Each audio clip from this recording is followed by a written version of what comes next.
യുവരാജ് ഗോകുൽ ഇനിയിപ്പോൾ ഇതുകൊണ്ടൊരു ഗുണമുണ്ട്. അതായത് ഈ മദ്യനയം വന്നിട്ടില്ല, ഞങ്ങൾ ചർച്ച ചെയ്തിട്ടില്ല എന്നൊക്കെ പറയുന്നത് കൊണ്ടൊരു ഗുണമുണ്ട്. അതായത് ഈ ഡ്രൈ ഡേ പഴയപടി നിലനിൽക്കും. സെക്രട്ടറി തല ശുപാർശ ഡ്രൈ ഡേക്ക് വേണ്ടിയുള്ളത് തള്ളും.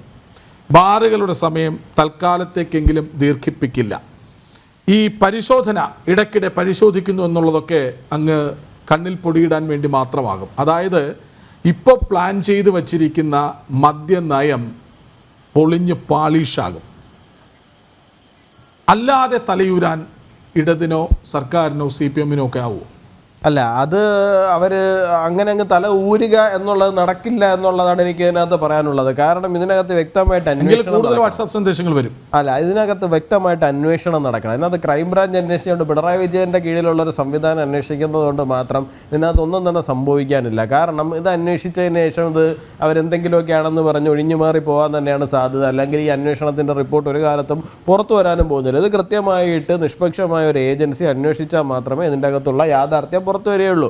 ഇപ്പോൾ തൽക്കാലത്തേക്ക് അവർ ഈ പറയുന്ന പോളിസി ഷെൽവിയും അല്ലെങ്കിൽ അവർക്ക് എന്നേക്കുമായിട്ട് ഷെൽവ് ചെയ്യേണ്ടി വരും. കാര്യം എന്ന് വെച്ച് കഴിഞ്ഞാൽ എന്താണ്, ഈ മിന്നലിന് മുമ്പേ ഇടിഞ്ഞ് വന്നു എന്ന് പറഞ്ഞ പോലത്തെ അവസ്ഥയായി പോയല്ലോ ഇതിനകത്ത്. അപ്പോൾ അതുകൊണ്ട് തന്നെ എന്താണ്, അവർക്ക് തൽക്കാലത്തേക്ക് നല്ലത് എല്ലാ കാലത്തേക്കുമായിട്ട് തന്നെ അവർക്ക് ഇത് ഷെൽവ് ചെയ്യേണ്ടി വരും. ഈ പറയുന്ന പോളിസി എന്ന് പറയുന്നത് അത് തന്നെയാണ് നല്ല പറയുന്നത്.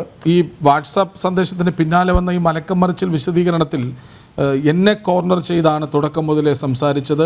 ഇടുക്കി ജില്ലാ പ്രസിഡന്റ് അനിമോൻ്റെ നിലപാടാണ് ഇതിനെല്ലാം കാരണം. പ്രസിഡന്റ് സുനിൽ യോഗത്തിൽ പരസ്യമായി പറഞ്ഞ് വിമർശിച്ചു എന്നൊക്കെ എന്നെ മാത്രം പിന്നെ വല്ലാതെ ഭീഷണിപ്പെടുത്തിക്കൊണ്ടിരുന്നൊക്കെയാണ് പറഞ്ഞത്. പക്ഷേ ഇതിൽ പറയുന്നത് നമ്മുടെ പ്രസിഡന്റ് പറഞ്ഞത് മദ്യനയത്തിൽ മാറ്റമുണ്ടാകും, വളരെ കൃത്യമായിട്ട് പറയുന്നുണ്ട്. ഡ്രൈ ഡേ മാറ്റും എന്നുള്ള കാര്യം, മദ്യം വിൽക്കാനുള്ള സമയം നീട്ടിത്തരും എന്നുള്ള കാര്യം വളരെ കൃത്യമായിട്ട് തന്നെ അനിമോൻ അദ്ദേഹത്തിൻ്റെ ആദ്യത്തെ ശബ്ദ സന്ദേശത്തിൽ പറയുന്നുണ്ട്. ഇത് എന്താണ്, ഇലക്ഷൻ കഴിയുന്നത് വരെയാണ്, കോഡ് ഓഫ് കണ്ടക്ട് കഴിയേണ്ട സാഹചര്യമുണ്ട്, വളരെ കൃത്യമായിട്ട് തന്നെ പറയുന്നുണ്ട്.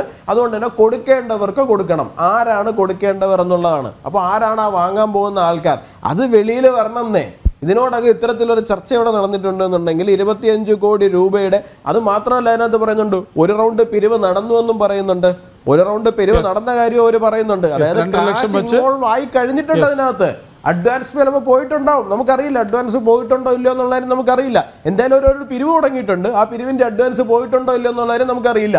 എല്ലാവരും കൊടുത്തു വരുമ്പോഴാണ് അതിനകത്ത് 25 കോടി രൂപ എന്ന് പറയുന്ന സാധനം വരുന്നത്. അപ്പൊ ക്യാഷ് ആരെങ്കിലും വാങ്ങിയിട്ടുണ്ടോ ഇല്ലയോ പൊതുജനത്തിന് ഇത് അറിയണ്ടേ? അപ്പൊ ഇതിന് അറിയാനുള്ള അവകാശമായ കാര്യമുണ്ട് എന്ന് വ്യക്തമാണ്. BJP-യുടെ തുടർ നടപടികൾ എന്താണ്? തീർച്ചയായിട്ടും BJP ശക്തമായ സമര പരിപാടികളുമായിട്ട് മുമ്പോട്ട് പോകും. അതിനകത്ത് യാതൊരു തരത്തിലുള്ള സംശയവും വേണ്ട. അത് BJP കൃത്യമായിട്ട് തന്നെ മുമ്പോട്ട് പോകും. ഇവരെ തുറന്നു കാണിക്കുന്നതിനകത്ത് ഒരു ഇഞ്ച് പോലും പുറകിലോട്ട് പോകില്ല എന്നുള്ള കാര്യം നമുക്ക് പറയാം. ശരി.